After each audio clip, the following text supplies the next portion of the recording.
This is gonna be a very interesting and fun video, might be a little bit exhausting. These are 10 designer fragrances that you will always find in somebody's designer top 10 list. Not all of these, but most of these. Are these still relevant in 2021? Let's snort them and find out. Let's snort my motherfucking music so we can get the smelling, because there's a lot of shit on this table and it looks like Macy's fuck Sephora. Sexy motherfucker. We're all alone in the villa of the river, yeah. There's some friends from the south side in case you cared. Out of all your friends, I want to be Cuba. Blessed morning, my beautiful peoples. You know who it is. This is your boy, C to the U to the B to the A.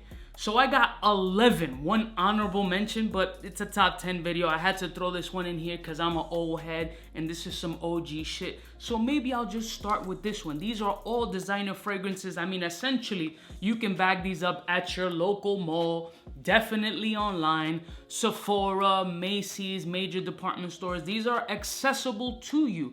Just gotta shop them around a little bit, but these are designer fragrances that are super popular. Very mass appealing. Are they still relevant in 2021, almost 2022? Because you're gonna find them in a top 10 list somewhere on YouTube. So let's get started with the first one, an OG joint by the house of Christian Dior, and that's Fahrenheit. And everybody's uncle got a bottle of Fahrenheit, some vintage joint that's been sitting in the bathroom cabinet since '92. They definitely reminisce about the times that they used to get butt before they got married. Got the super beard belly, all their pubes is white, and then they was just nostalgic about the days that they were chilling in New York City's Palladium or Studio 54. Shit don't exist. Get rid of the glory years, Cuba. I mean, uncle. So let's check out Fahrenheit. This is gonna be on somebody's designer top 10 list because this is a vintage staple. This is obviously one of the newer renditions, but it's still the same scent profile, performance factor and all that shit. I'm not really judging it on this fragrance. It's gonna be more so the scent itself. I mean, after smelling this fragrance, if you don't wanna get jiggy with some drum and bass or dance to some Latin house, I don't know who you is. I can't get jiggy with this shit. You was definitely partying at a christening because of this shit. Because you know, Spanish people, we don't just do a party to do a party. If it's a christening, baptism, baby shower, guaranteed by the time the baby falls asleep in 2.5 hours after you drug them with huge pieces of icing-filled cake, you're gonna be throwing back 40 or 50 Coronas, a bunch of Brugal rum bottles, and any whiskey that you can find. This is old head shit. But it's still good. It's got that petroleum gassy kind of smell. It's got that violet. It's got mass appealing vintagey vibes. And this shit just still works, but it's not for the young dude. It's really for the old heads really trying to relive their youth. You should not be at the bar at 1 in the morning, 45 years old, doing bad, trying to bag up 21-year-olds, Ralph. It's still good though. So that Dior, Fahrenheit, it still kicks, bro. Next one. Now this fragrance, you'll find in my top 10 list. I put this in here because I put this in a bunch of lists. I love this fragrance and it's so fucking cheap and so good. And that's from Banana Republic. And this is Linen Vetiver. I mean, does Cuba look like the type of dude who wears fucking pleated chino pants and a button-up polo or some shit? I don't remember the last time I wore a pair of fucking khakis.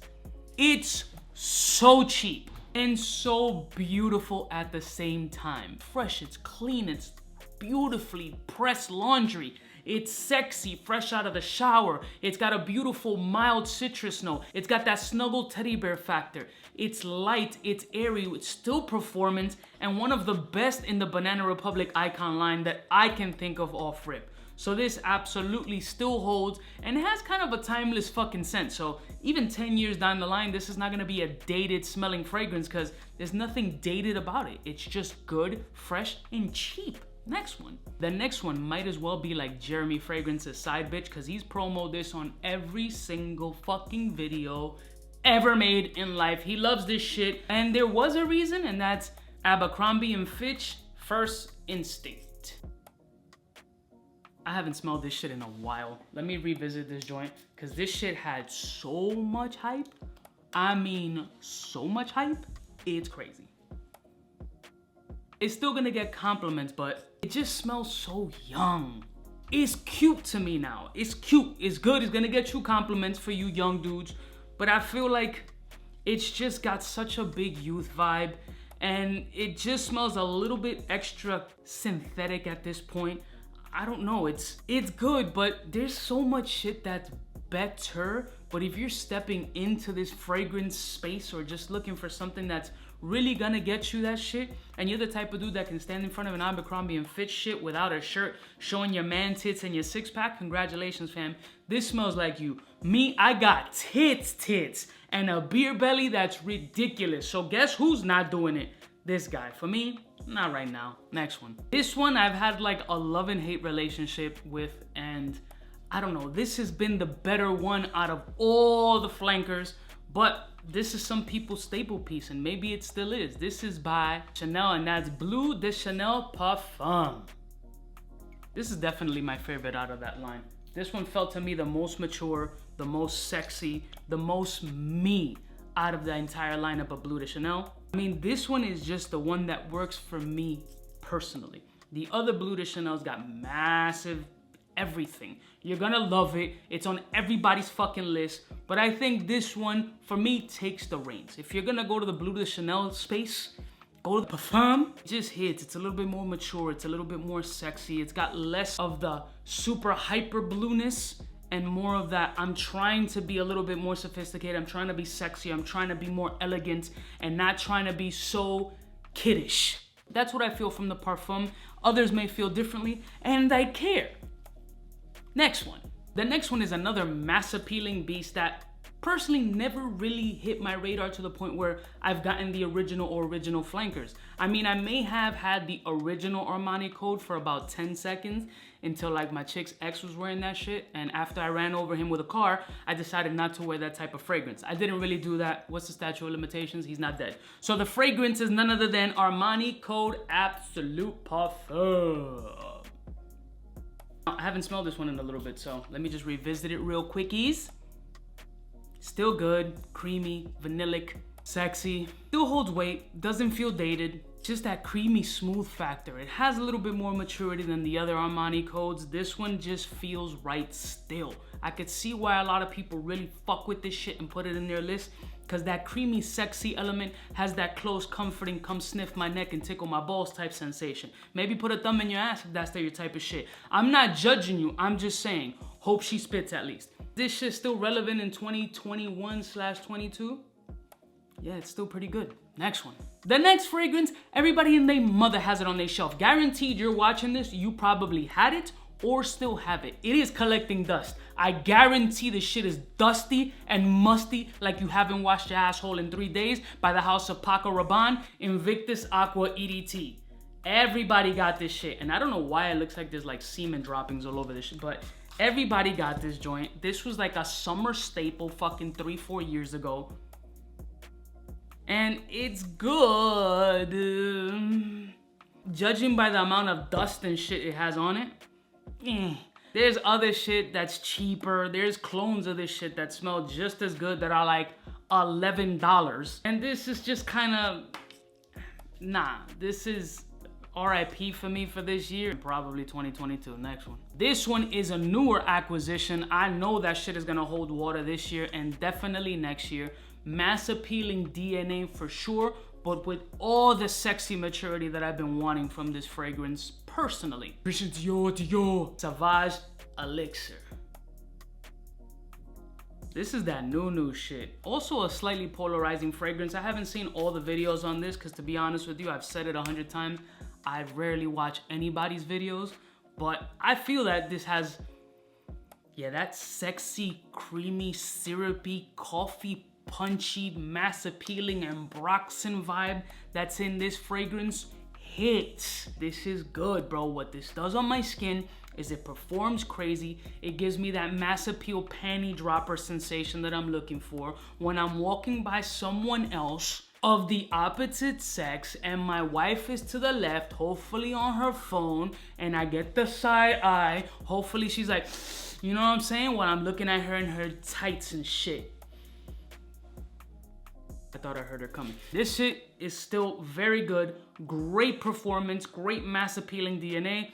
I think this is still gonna be a banger in 2022. I don't know how much hype is gonna continue to come from this shit, but it hits nice. Next one. Oh my God, this is one of these fragrances that's gonna live in my collection. Forget the top 10 or whatever. This is gonna live in the collection because Flippy Top just hits. One of these leathery, tobacco-y type fragrances that is just so fucking sexy and still inexpensive, readily available, and that's Carolina Herrera's CH Man Privé. I mean, on everybody's list. I don't even gotta smell this joint because it just hits perfect. It's an amazing designer fragrance release. I love this fragrance. It's just everything you want in some dark, sexy juice for a decent price. This is a fragrance that gets the buzz that it absolutely deserves. This is also a piece that I feel has a timeless type of DNA in it.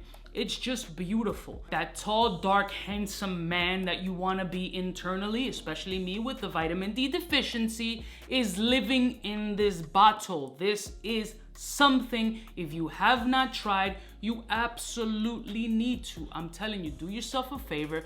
This one is still going to live in my stash. Try it. It's fucking great. Next one. This one's got more dust on it than a motherfucker. I'm just gonna leave the dust on it because this is Versace Dylan Blue. Look at the dust.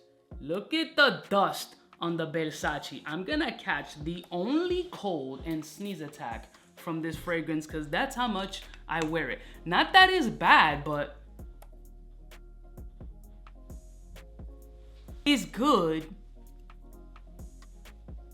Not good. It's okay. It's a fucking okay fragrance. At this point, it's not doing anything for me smelling this on the strip right now. I get the appeal. I understand why it's been on people's lists, including probably one of mine. At this point though, nah. Next one. One of the newer acquisitions from another flanker line that's been on everybody's fucking list because of the popularity is out of this world, and that's Aqua de Gio Profondo Lights. One of the newer releases from their line, which I must say, it was definitely fucking surprising. Super nice, bright, light, invigorating, sexy, works safe, has the capability of transitioning outside of the job place and having some fun time. The world is opening up. Things are a little bit better, kind of. The greenery and the aquatic and the lavender in here and the nice punchy citrus, which has a little bit of a sour vibe to it, is definitely very easy to wear and really a dumb reach, but personally one of the better ones in the flanker in my personal experience. So this does have a timeless type of DNA, but I think this is going to be on that radar for another about 6 to 8 months, and then it's gonna trickle out until some designer comes out with some other shit that's gonna totally overcast this, probably from the same brand.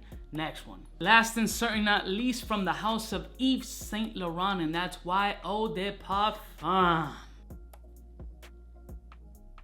In a little bit since I smelled this one too, so let's see if this shit is still relevant right now, my G's. Still good. Very good, actually. The Y line has always been a youthful type fragrance. This is some young dude type shit.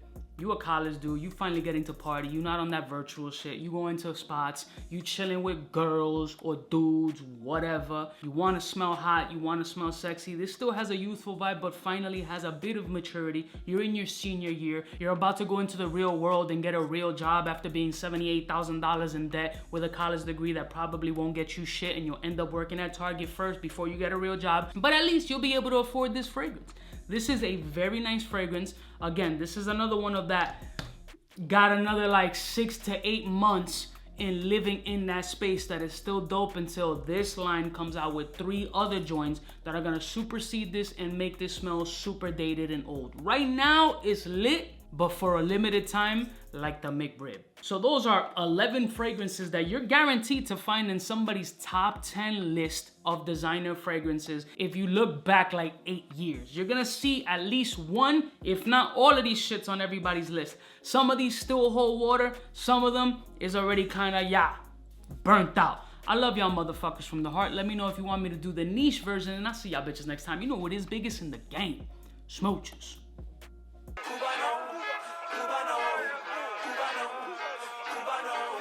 What's fresh? Who's best? Wanna know who's gonna pass the test? For the fly gun holder, money folder, molar roller, start attack when it's time to call back. For the rough, rugged, and raw way, this nigga Jay, it's a game, but he don't play. Hey, for all the chicks that got dead in the penthouse suite on top of my mom's crib. It's nonsense, you never get in. It's nonsense